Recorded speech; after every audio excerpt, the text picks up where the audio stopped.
The Chaos Chosen are seen as the elite, handpicked by the gods of chaos themselves to break faces and slam touchdowns, and in this guide we will look at this merry band of religious zealots and create one of the most well-oiled machines in Blood Bowl history. Probably. Now, with that said, I am Tech, and this is my ultimate guide to being the best Chaos Chosen coach you can possibly be.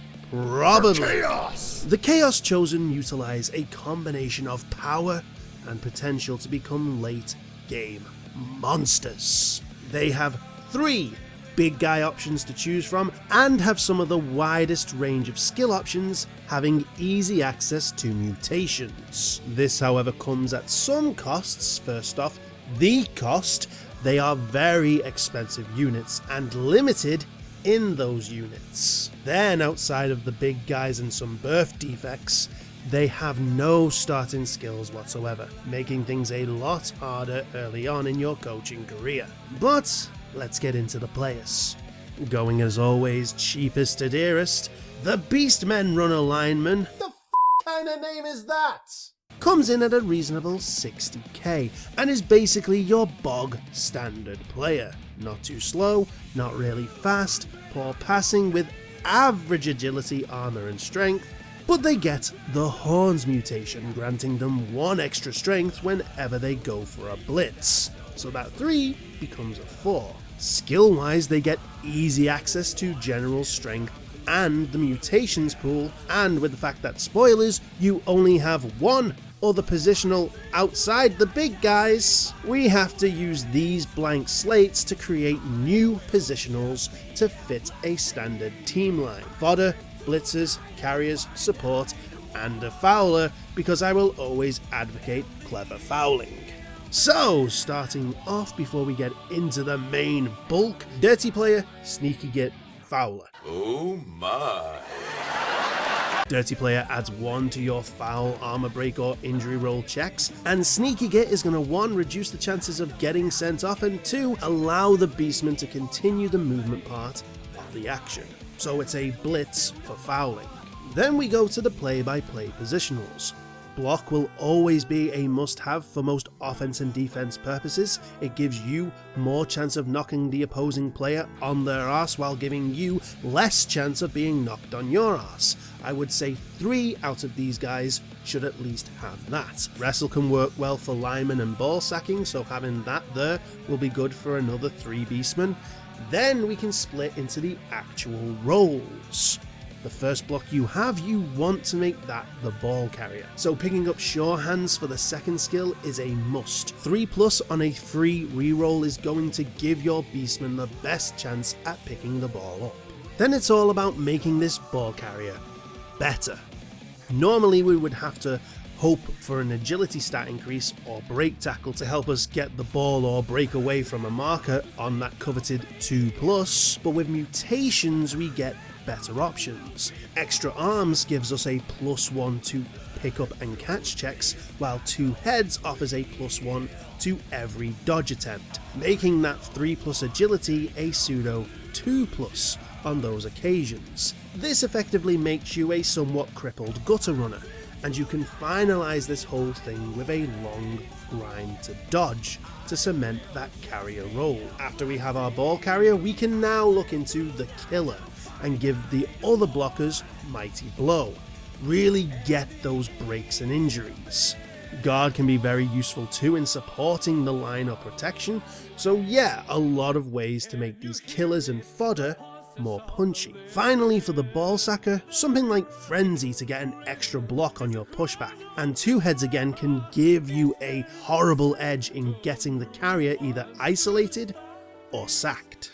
Next at 100k are the chosen blockers, the rough and tumble powerhouses with 1 less movement but 1 more strength and armor. These guys are your bashers, but that 3+ agility can make an extra bulky ball carrier as well. They have no skills whatsoever, but like the beastmen have easy access to strength, general, and mutations. And for the most part, they're an easy build, since there are only 4, and 3 of them are going to be helping out in the line. And even if they aren't, what we build is very blocky, very guardy, and very, very killy. Block, guard, mighty blow is the bread, butter, and meat of the 3.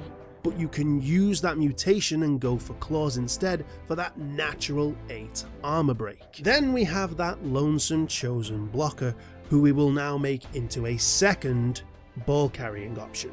So we add block, sure hands, extra arms, and 2 heads like before. But if we want that bit of spice, we can also go with on the ball, as during kickoff this guy who isn't all that fast can at least use 3 extra steps on the offense to get closer to the ball, so it's like a movement 8 big chunky gutter runner. Next we have the troll at 115k, and he sounds a bit harsh, I know, but stat wise all this big guy has going for him is armor and strength.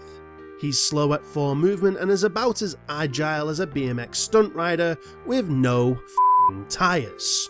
The biggest boon is that regeneration trait, where if the opponent gets past your troll's armor and a casualty is caused, you can roll a d6 and on a 4 or higher, you negate that injury and they are back in reserve, ready to fight the next drive. Projectile vomit can be useful as a free legal foul option, but it requires you to do something. And this is where the whole troll system crumbles, as really stupid is the negative trait, and it's one of the more worse ones. Want to do anything, roll a d6. 4 or higher, you can commence. 3 or lower, you become a useless meat sack, losing all your tackle zones as you comprehend the meaning of Want to re-roll that? Okay. 4 or higher to attempt that? No? Okay, well that's just Now you can ease the roll into your favour so long as you have a player without the really stupid trait next to you. Basically the troll needs its hand holding and a nudge in the right direction, which for a stunty right stuff team like goblins, that's fine because you'll be throwing them around, so being next to you is kind of a given. But we have no right stuff players, so all the troll is good for here is lockdown. So giving them something like tentacles to mathematically aid in keeping them next to you, and prehensile tail so that if they succeed in getting away, they are now going to be 1 negative in their dodge check. And if they fail that dodge, a nice armbar can help remove them off the pitch. But there are 2 better units that can do this if you want them to. First being the Chaos Ogre at 140k, and for that extra 35k, you get a more agile, more reliable big guy capable of doing the lockdown job, or if you want, the big killer role. Bonehead is one of the best bad traits out there, only taking a 1 from a d6 to fail, and that 4+ agility can be powerful. Slap break tackle on that lockdown build and you can use that 1-time 2+ agility to get out of a locked group and relocate to aid your ball carrier if need be. Or you can go full killer blitzer. Slap on horns, juggernaut and save for frenzy to make yourself a complete aggressive powerhouse. But if you were going to do that, you may as well just save up the money and go for the Minotaur at 150k. You see, for that 10k extra, you get all I have just said, minus Juggernaut and a slightly worse negative trait in Unchanneled Fury, which is on the same 2+ so long as you are initiating a block or blitz. For those older players, this is basically Wild Animal. With Horns, Frenzy and Mighty Blow, we'll want this guy to be our big blitzer, so we'll need him to remove the ball and get to the carrier. The first skill we're giving him is Jugs. We want that frenzy going. Then it's either guard, break tackle, or stand firm. And if you choose one of these 3, choose another until all of them are learned. This will guarantee you get pushes for surfing and that you won't get surfed near the sidelines. But if you want the Minnow to be your lockdown, give them the Ogre lockdown build. But really, the Minotaur is the killer blitzer. Team-wise, there isn't much branching options I can advise. The best option is the optimal route of 4 blockers, 7 beasts, 3 rerolls. At the beginning you have no skills to aid in pickups, So as many rerolls as you can at the beginning will be vital. And since you already have 3 rerolls, you don't need to really buy any more now. So you can save up throughout the game to get your apothecary or plague doctor, whichever one it is, and your big guy, whoever you choose. Because of the high team value, you won't get much in inducements until much later. But if you do find yourself on the low side of the team value, that you can afford a few goodies, bribes go a long way if you have your dirty player. And if you have no dirty player yet, but have enough in the petty cash, I would say invest in the star player, Lord Borak the Despoiler. This sneaky beefcake comes with a 2+ dirty player and sneaky git, meaning for that steep 260k, he's hopefully ripping some skulls off before the ref notices. But if you can't afford him, Bile Rot Vomit Flesh is a good second option. Formation wise, here are a few simple ones to get yourself going.